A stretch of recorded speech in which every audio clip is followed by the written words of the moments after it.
So, as you know, currently WFP cover more than 100,000 children across the country, with school meals. This program represents around 48% of the school feeding program in the country, and the government covering around 70% of the children. This is more than 400 schools out of 1,000 schools in the, more than 1,000 schools in the country. And our objective is really to expand our coverage.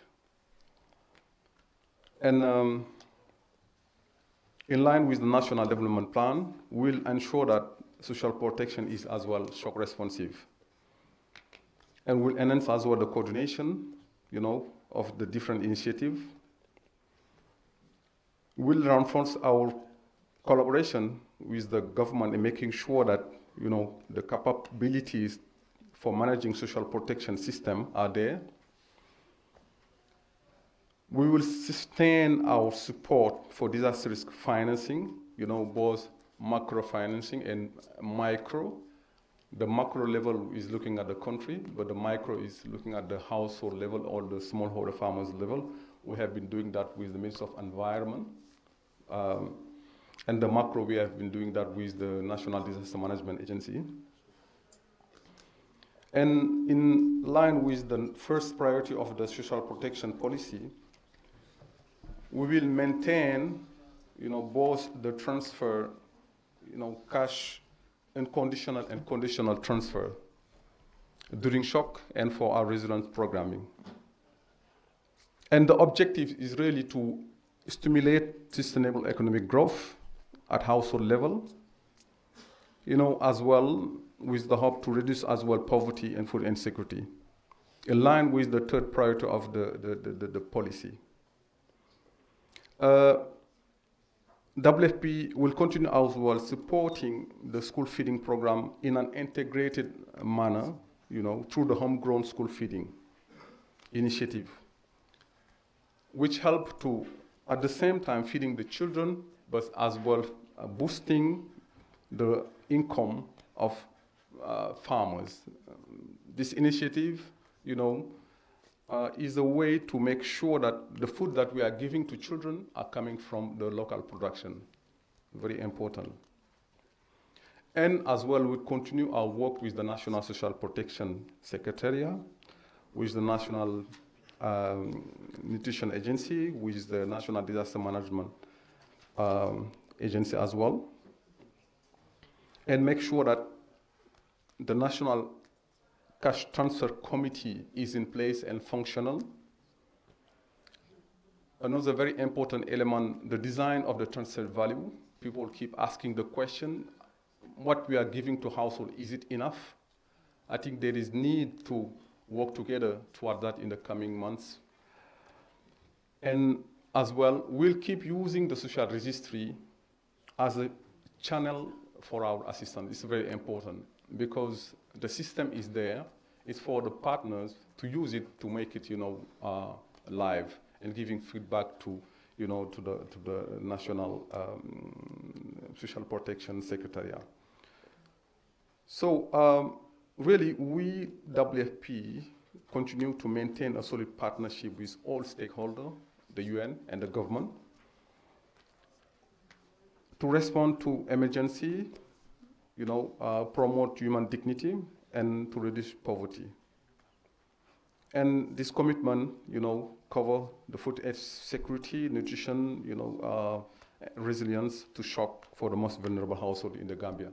Thank you very much for your time and congratulations. And I think that I have started without presenting myself. My name is Malik Njai. I am the Deputy Country Director and the Head of Program for World Food Program, speaking on behalf of World Food Program. Thank you very much. Thank you so much. So do you want to give your signature on this one? Like I said, they're recommitting, so there's no,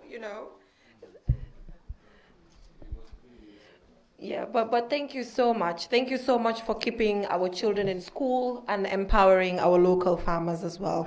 We really appreciate that. So moving on, I'll just invite the national coordinator for the Social Protection Secretariat to give the vote of thanks. And at the end of that vote of thanks, I'll be inviting all of the committee members to come here and be celebrated at the end of his vote of thanks, because the committee really, and we'll give you a standing ovation, in fact, because we all understand the challenges of organizing 3-day conferences and organizing it well. So thank you so much.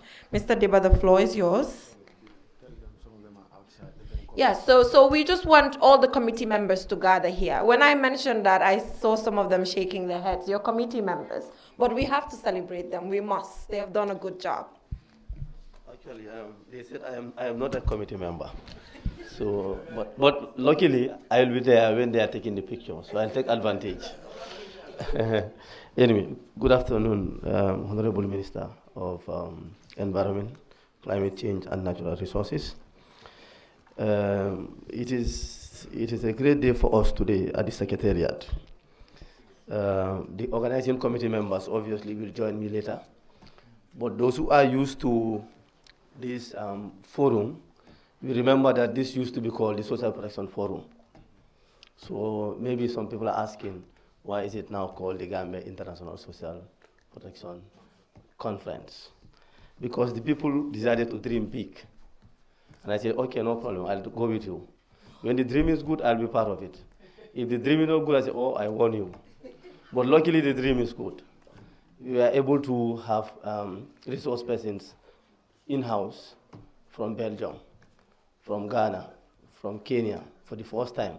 And we had also 3 people join us remotely from the US, from UK, and also from FAO Rome. So I think I am very happy. And I am lucky to have people who dreamt. So luckily we are living the dream. But unfortunately, Geneva wants to end the dream, because if I give the vote of thanks, usually it marks the end of the ceremony. But they also say when you dream, it's better to stop the dream and pursue the reality. So on that part, I will be happy also that we are pursuing the reality. Honorable Minister, this was a great 3 days of learning and sharing experiences.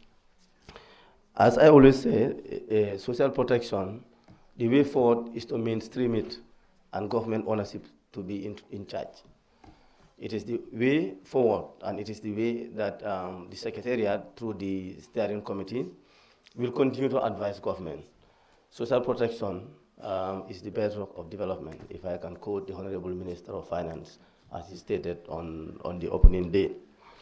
But this activity wouldn't have been possible without the generous support of the people represented on the high table.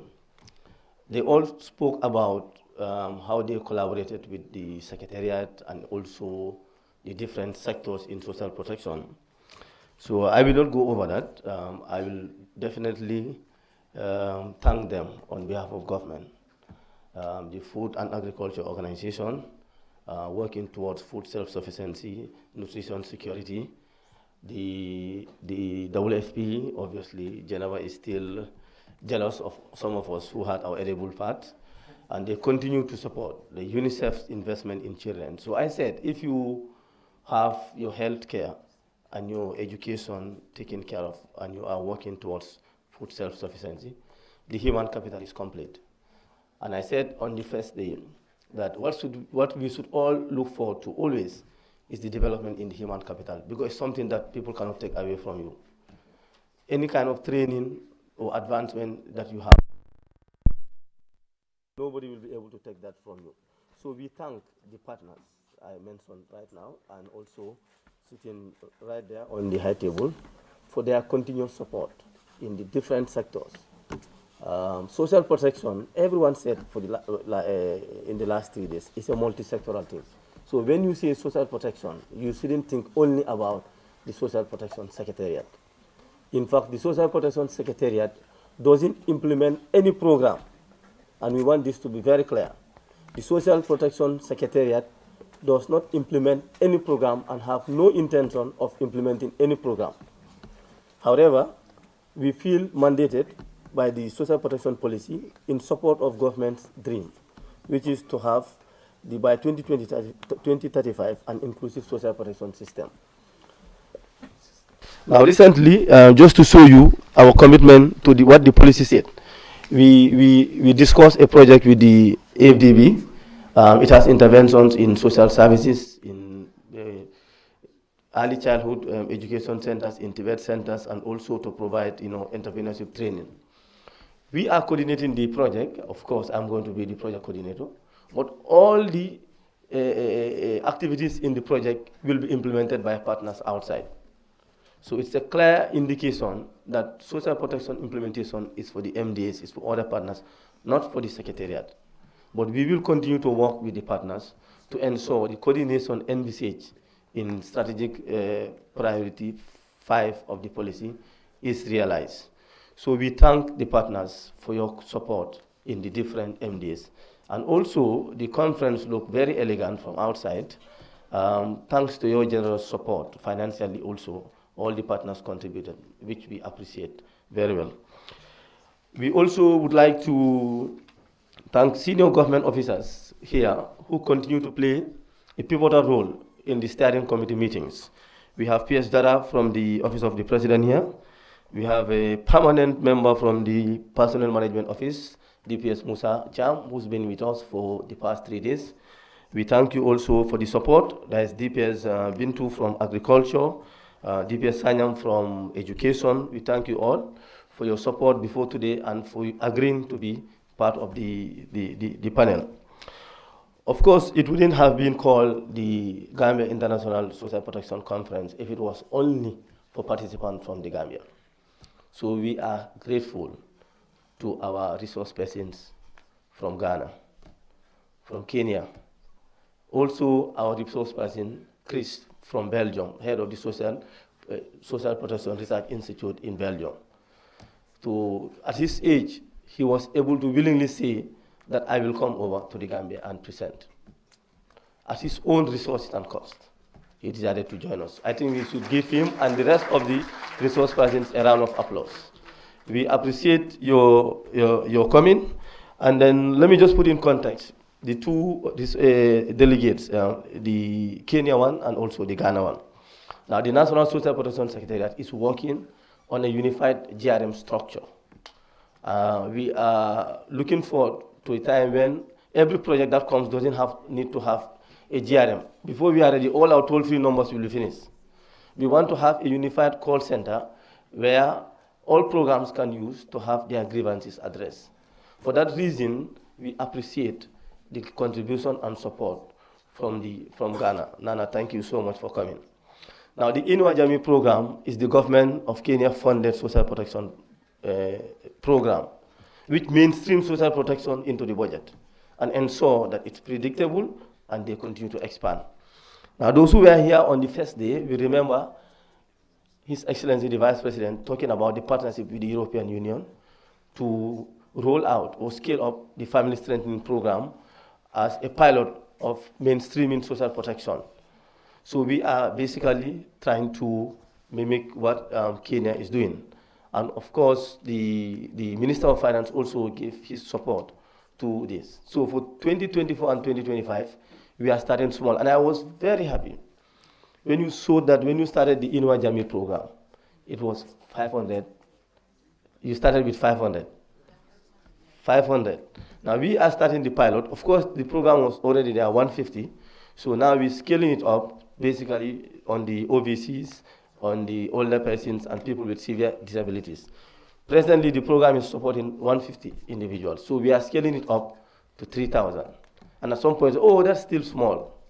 So population-wise, if you divide 3,000 by our population, and we divide 500 by Kenya's population, per capita, I think we should be fine. Yeah. So let's start small. As we stated from the first day, there will be an evaluation that will be set up from the start, which will inform government on how to continue to scale up. And the big dream in terms of social protection reform is that we will mainstream social protection and we will encourage partners, all of them. Of course, they are doing now. UNICEF is going through the country system to support the coordination structures. But this is the direction of government in line with the Paris Declaration of Aid to use government system for implementation. So we thank the resource persons for supporting endeavors that we already start. Now, the governors, who are heads of the subcommittees at the regional level, 2 of them are with us, and the others have their deputies here. We thank you for coming. We also thank the CEOs of the councils. We recognize their presence and their contribution. Of course, I should end with the organizing committee, but we cannot proceed with anything without our parent ministry. And the permanent secretary, Office of the Vice President, is with us here today. We thank her for her unconditional support all throughout the process, and everyone else coming. So the final people, before I come to the organizing committee, is the participants. If we are only empty halls today, probably we'll all go home. But yesterday, even at 5 p.m., people still wanted to ask questions. So we thank you for your commitment. We thank you for your commitment. So as per the guidelines, the organizing committee members, please, you may join me. If you agree that I'm part of the organizing committee. Yes. Is he part of the organizing committee? I attended 2 meetings, but they said that was not good enough. Anyway, please, I invite you all in front to see for everybody. Should we give them a standing ovation? Yes, yes. Should we do that? Please. They did amazingly well. Thank you. So while they are working, let me also, although I am not a member of the committee, as they claim, but I want to give you the secret of this team. As they are moving on,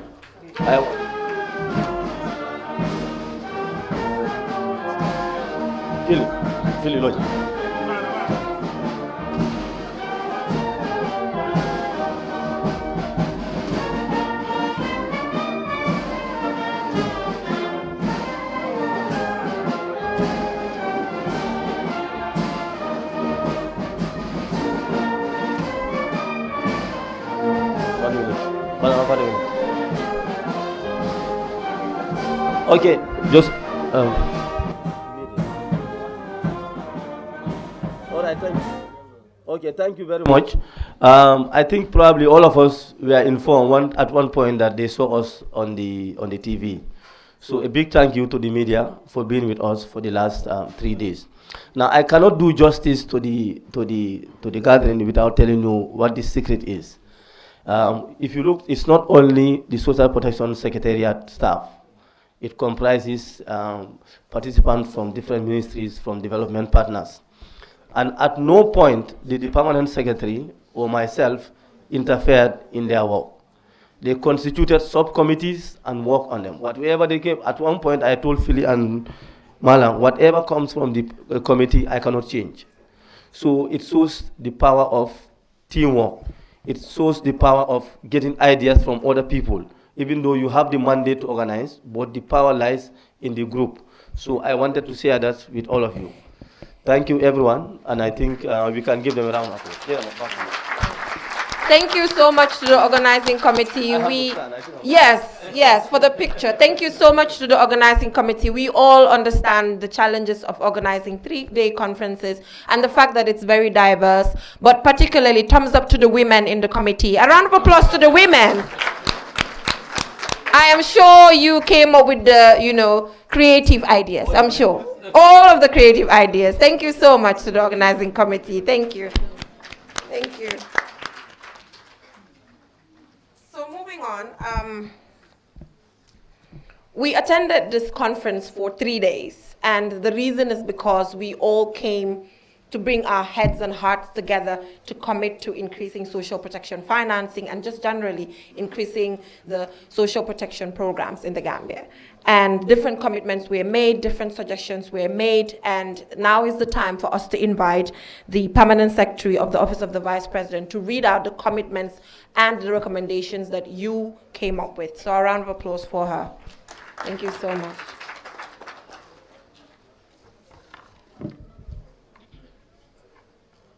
Thank you so much, Jainaba.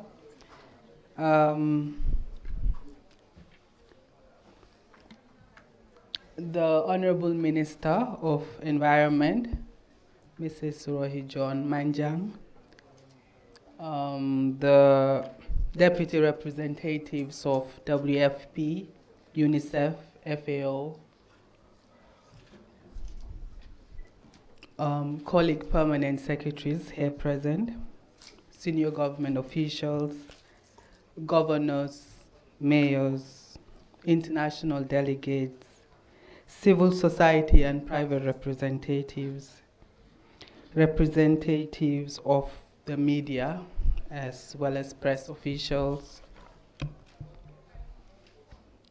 staff and heads of institutions under the Office of the Vice President. I see the Deputy ED of NANA, Early Warning Center, as well as Mamadou Diba himself.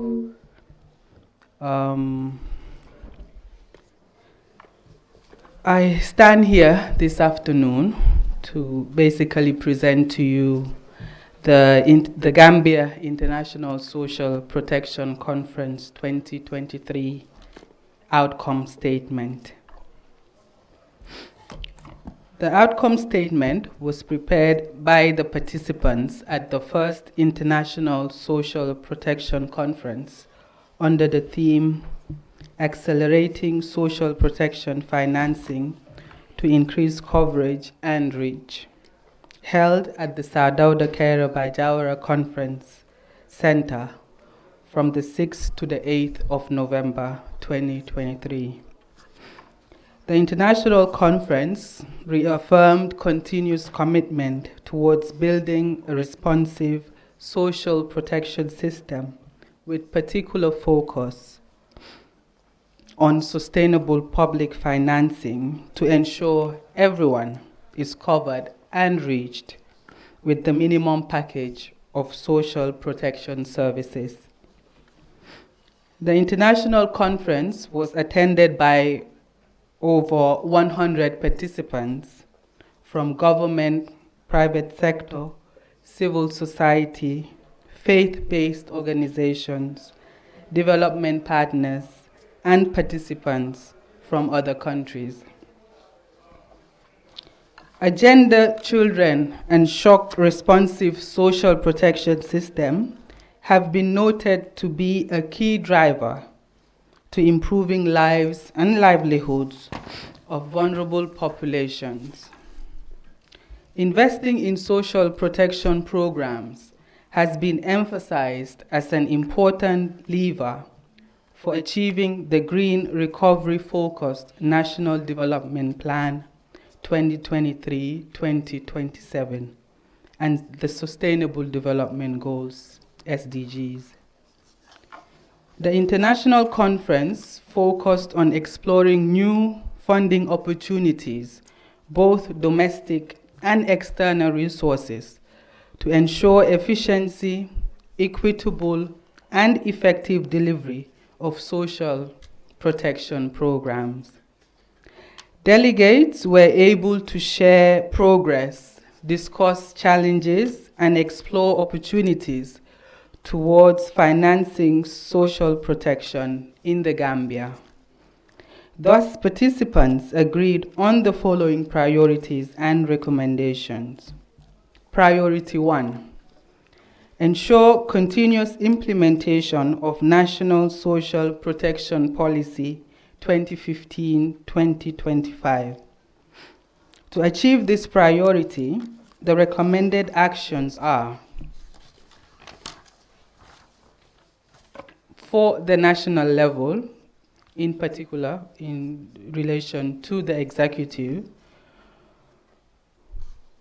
it is being recommended that a proper human development policy be developed that will respect, protect, and fulfill the rights of everyone, especially children and women, irrespective of background, religion, ethnicity, disability, or any other consideration or status. Accelerate the implementation of the National Social Protection Policy through multi-sectoral and integrated approaches. And lastly, strengthen strategic partnership with traditional partners and map out new resource mobilization opportunities for implementation of the National Social protection policy. For the legislature, it is being recommended that a social protection bill be enacted to support implementation of the policy. Secondly, enhance National Assembly oversight function on social sector budget process. Priority 2, increase public investment in social protection. To achieve this priority, the recommended actions are: for ministries, departments, and agencies to increase budgetary allocation into gender, child, and shock-responsive social protection programs. Increase budgetary allocation to the Family Strengthening Program. Review the Family Strengthening Program to strengthen capacity for increased coverage and reach. Expand coverage of school feeding programs nationwide. Increase school bus services and provide appropriate means of transport for children living in hard-to-reach communities. Increase provision of educational services, infrastructure, teaching and learning materials, and digital skills. Increase access to sanitary kits for girls. Increase availability and access to disability-friendly social services. Improve availability of basic health services, reproductive health care, immunization, civil registration, and vital statistics. Increase cash transfer to poor households. Scale up climate-smart investments, agriculture, environment, human settlement, etc., to prepare and respond to shocks. Increase labor market opportunities for enhanced productivity. For the private sector and development partners, the recommendation is to see to it that there is mobilization and institutionalization of new social protection funding opportunities, faith-based, such as Islamic Zakat, diaspora, philanthropy, and citizen participation.